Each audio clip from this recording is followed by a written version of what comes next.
All right, differentiator number 3. Establish your point person and your deal screening process. Now, 90% of the transactions, at least on the front end, it's pure relational. And your process needs to reflect that. More importantly, your point person needs to reflect that. And I'm looking at you founders right now. You're not near as charismatic as you think you are. Look internally. The very best of the best, they find out who's good at this, who's good at disarming, engaging, and building relationships.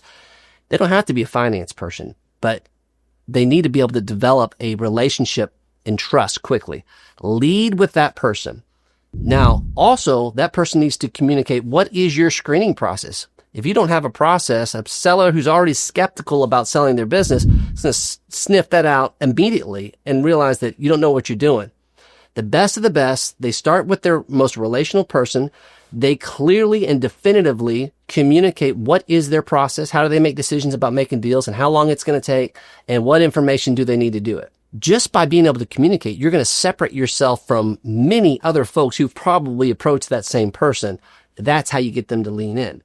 And then lastly, they're very courteous in the way that they address showstoppers. If you know that there's a very basic thing that if a potential deal has an element or a characteristic that is not going to allow you to do a deal, get that out in the open on the front end. Not only will you save a ton of time, it will be received so respectfully, and people will spread that message. Hey, these guys are very efficient. They were very courteous with my time.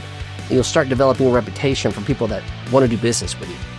So you do those things, you're going to be highly effective in engaging the deals that you want to get done and keeping them in play.